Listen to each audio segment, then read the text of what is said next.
डोटासरा जी ने जो प्रतिक्रिया दी वो तो बड़ी जोरदार की प्रतिक्रिया रही और उन्होंने कहा घोषणा नहीं नतीजे चाहिए। भाई घोषणाएं नहीं नतीजे चाहिए तो नतीजे तो आपने दिए। जब आपकी सरकार थी तो उस सरकार के समय में गहलोत साहब ने कर्मचारियों की मीटिंग हो रही थी, शिक्षकों की मीटिंग हो रही थी, उस समय कहा कि क्या स्थानांतरण में भ्रष्टाचार तो नहीं होता है? तो सबने हाथ खड़े करके कहा कि स्थानांतरण में भ्रष्टाचार होता है।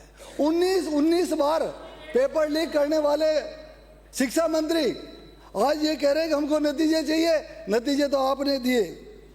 स्थानांतरण में किया, भर्ती घोटाला किया, आपने अपने चेतु को, अपने रिश्तेदारों को आरएस की परीक्षा में पास कराया। और यदि आपने उस समय जिस समय आपने अपने रिश्तेदारों के लिखित परीक्षा में कम नंबर आए और साक्षात्कार में अधिक नंबर देकर के आपने पास कराया, तो नतीजे तो आपने इस प्रकार से दिया।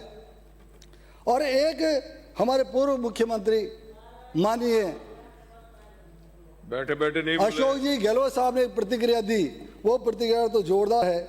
जनता के भविष्य को लेकर चिंता। 3 बार मुख्यमंत्री राजस्थान के रह गए और जनता का भविष्य देख रहे हैं। नहीं तो आपने जनता का भविष्य देखा न राजस्थान का भविष्य देखा।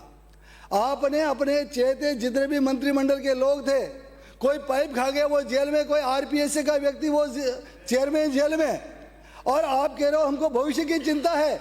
आपने कभी चिंता ही नहीं की। आपने तो अपने चेतु की चिंता करके उनको आगे बढ़ाने का काम किया।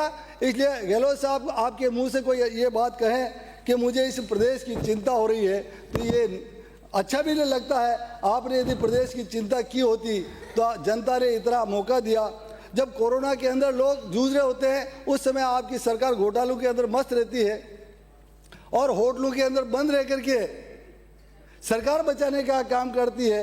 तो आपको नहीं तो पार्टी की चिंता थी, आपको तो सिर्फ पार्टी की चिंता थी और किसी की सरकार की चिंता नहीं थी।